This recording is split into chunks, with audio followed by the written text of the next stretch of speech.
जय राम जी सब जनों। आज बताए हैं हर चट व्रत के बारे में। हर चट व्रत कैसे करो जाते हैं। देखो हल षष्ठी व्रत भी बोला थे। तो हर चट व्रत भादों के महीना में कृष्ण पक्ष की षष्ठी तिथि यानी छठ के दिन करो जाते।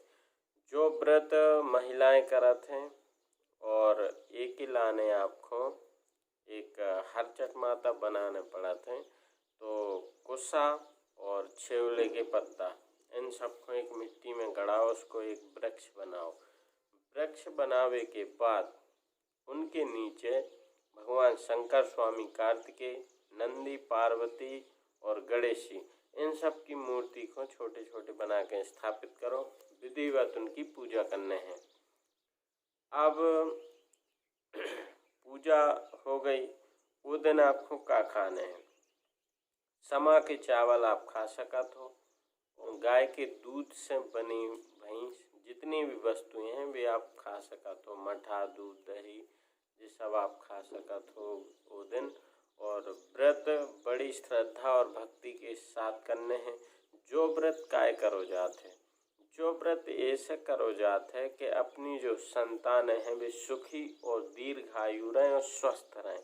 एक लाने माता पिता हर साल एक व्रत के लाने करत हैं। ये व्रत की कथा आत है, तो कथा सुना रहे हैं। सब जने थोड़े से चावल हाथ में लेकर के कथा सुनते हैं। कथा के बाद आपको आरती, पूजन, होम करने हैं। इसके बाद भगवान शंकर की आरती करने, उनकी कैसे पूजा है। अब आप और कथा सुनो ध्यान पूर्वक। बोलिए शंकर भगवान की जय। एक समय युधिष्ठिर भगवान श्री कृष्ण चंद्र से प्रश्न करते हैं कि हे प्रभु, आपने संसार की भलाई के लिए अवतार धारण किया है।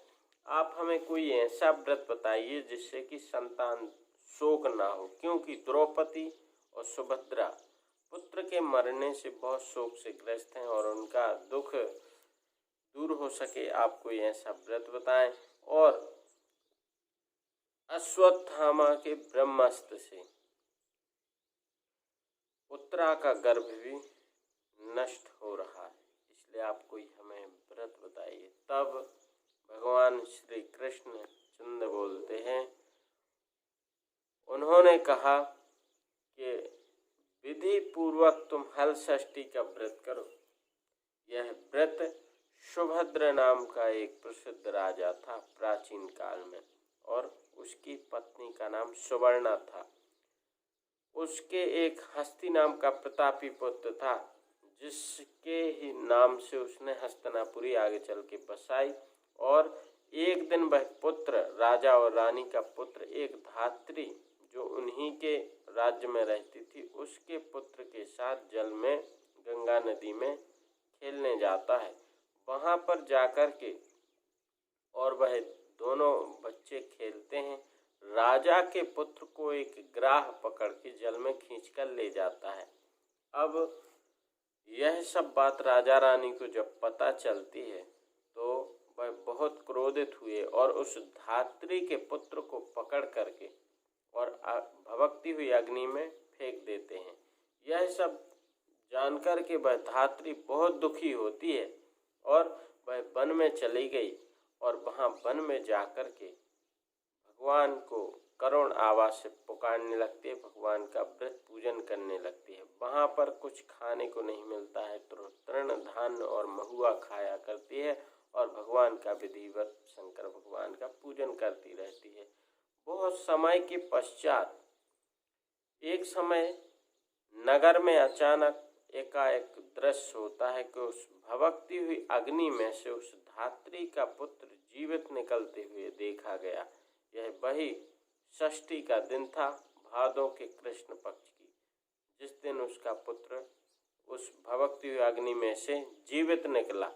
यह सब देख करके और ग्राम वालों ने आश्चर्य किया। तभी शिव की आज्ञा से, भगवान शंकर की आज्ञा से वहां दुर्वासा ऋषि आते हैं और उन राजा रानी को विस्तार पूर्वक उसको जीवित निकलने का कारण बताया और कहा कि हे राजा,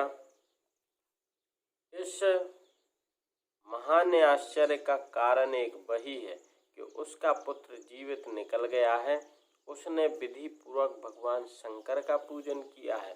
तब ब्राह्मणों और दुर्वासा ऋषि को साथ में लेकर के वह राजा उस धात्री के पास गया वन में, और वहां पर उसके पुत्र को उसको सौंप करके पूछता है कि यह किस कारण से हुआ, किस देवता की महिमा है। तब उसने कहा रानी से कि रानी, यह भगवान शंकर का ही पुण्य प्रताप है, और मैंने जो उनका पूजन अर्चन किया है वह उसका पुण्य प्रताप है, जिसके मेरा पुत्र आज मुझे मिल गया है। आपके भय के कारण जब से मैं इस जंगल में आई हूँ, मैंने केवल तृण धान्य और महुआ खाया है, और भगवान स्वामी कार्तिकेय, नंदी, पार्वती और भगवान शंकर का विधि पूर्वक मैंने पूजन किया है और उनकी प्रार्थना की है। तो तब रानी ने पूछा कि बहन, इसका व्रत करने का, इसका फल विधान सब हमें विस्तार से बताओ। तब उसने कहा कि रानी, जब हम इस व्रत को धारण करते हैं तो प्रातःकाल उठ करके ब्रह्म मुहूर्त में स्नान आदि से निवृत्त होकर के स्वच्छ निर्मल वस्त्र पहन करके और भगवान के व्रत का हम संकल्प करते हैं। उस दिन लोभ मोह आदि का त्याग कर भगवान का नाम स्मरण पूरे दिन करते रहें। इस प्रकार फिर भगवान का एक कल्प वृक्ष बनाते हैं, जिसमें एक कुशा की बाल और पलाश यानी छेवले का वृक्ष एक माटी में गड़ा करके, और फिर उसका कल्प वृक्ष बना करके नीचे भगवान शिव, पार्वती, स्वामी कार्तिकेय, गणेश जी, इन सब की मूर्ति को मिट्टी की स्थापित करके विधि पूर्वक भगवान का पूजन करें, भगवान की पुण्यमयी कथा को श्रवण करें और अपने परिवार मित्रों के साथ इस व्रत को जरूर करें। यह महान पुण्य को देने वाला है। इस प्रकार राजा युधिष्ठिर से भगवान श्री कृष्ण कहते हैं, और फिर इस व्रत को उत्तरा से करवाया गया, जिससे ब्रह्म अस्त्र से खंडित किया हुआ अश्वत्थामा द्वारा ब्रह्मास्त्र जो चलाया गया था और जो उत्तरा के लिए चलाया गया था गर्भ नाश के लिए, वह गर्भ जीवन पा जाता है और आगे चल के वह बालक राजा परीक्षित के रूप में उत्पन्न होता है। जो भी यह व्रत श्रद्धा और भक्ति के साथ करते हैं, उन्हें संतान शोक कभी नहीं होता और वह इस लोक में सभी सुखों को पाते हैं। अंत में उनकी पूजा सूर्य लोक में की जाती है। तो आप सभी मित्र यह व्रत विधि पूर्वक करें और दूसरों को बतावें। संतान शोक आपको कभी नहीं होगा, स्वस्थ और दीर्घायु संतानें होंगी हमेशा। यह व्रत भादों के महीने में कृष्ण पक्ष की षष्ठी को किया जाता है। विधि पूर्वक यह व्रत करें। हमारे चैनल से जुड़े रहें। जय श्री राधे।